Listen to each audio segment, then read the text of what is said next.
अस्सलाम वालेकुम व्यूअर्स, मैं हूं हनीफा अंसारी, आपकी होस्ट और होम टीवी चैनल प्रोग्राम के साथ आपकी खिदमत में एक बार फिर हाजिर है। आज का जो प्रोग्राम है भाई वो तो बड़ा ही ख़वातीन के लिए स्पेशली जो है वो अहम है, क्योंकि आज का जो प्रोग्राम जिसमें हम डिस्कस करेंगे वो स्किन के ऊपर डिस्कस करेंगे और कौन सी खातून ऐसी हैं कि जो खूबसूरत नहीं होना चाहेंगी। और आजकल तो खैर मर्दों को भी बड़ा क्रेज़ है खूबसूरत होने का। बहरहाल ये है मर्दों औरतों सबके लिए ही है। तो ये है कि स्किन को नौजवानों तक खूबसूरत किस तरह बनाया जाए। तो चलें जल्दी से फिर स्टार्ट करते हैं। करना आपने ये है अपनी स्किन की हिफाजत के लिए या स्किन को खूबसूरत बनाने के लिए कि आपने एलोवेरा ले लेना है। इसको ग्वारगंदल भी कहते हैं। एलोवेरा लेना है और उसका आपने गूदा निकाल लेना है।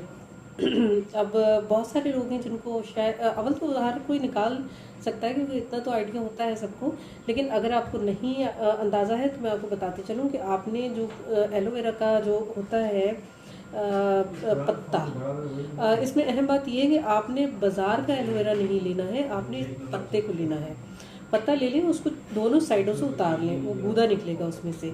उस गूदे को आप मैश कर लें या इसको ग्राइंडर में डाल के उसको पेस्ट बना लें। उसमें आपने थोड़ा सा एलोवेरा लेना है और उसका पेस्ट, और उसमें थोड़ी सी आपने फिटकरी मिलानी है, पिसी हुई फिटकरी वो मिलानी है और उसको चेहरे पे लगाना है। एक टाइम भी लगा सकते हैं, 2 टाइम भी उसको यूज़ कर सकते हैं, स्किन के ऊपर आपके डिपेंड करता है। इससे होगा ये कि स्किन टाइट और खूबसूरत हो जाएगी। इसका एक बात और मैं बताती इसमें चलूँ जो अहम है वो है उन लोगों के लिए जिनकी स्किन जो है ऑयली होती है गर्मियों में खासकर। ये जो नुस्खा है या जो रेमेडी है ये उन लोगों के लिए बहुत ही फ़ायदेमंद है जिनकी स्किन ऑयली होती है। जब आप इसको लगाएंगे तो आप देखेंगे कि आपकी जो ऑयल है स्किन है उसका तमाम ऑयल जो है वो ये कंट्रोल हो जाएगा इसके साथ। तो आपने एलोवेरा लेना है, उसमें थोड़ी सी फिटकरी पीस के मिलानी है और उसको स्किन के ऊपर लगाना है।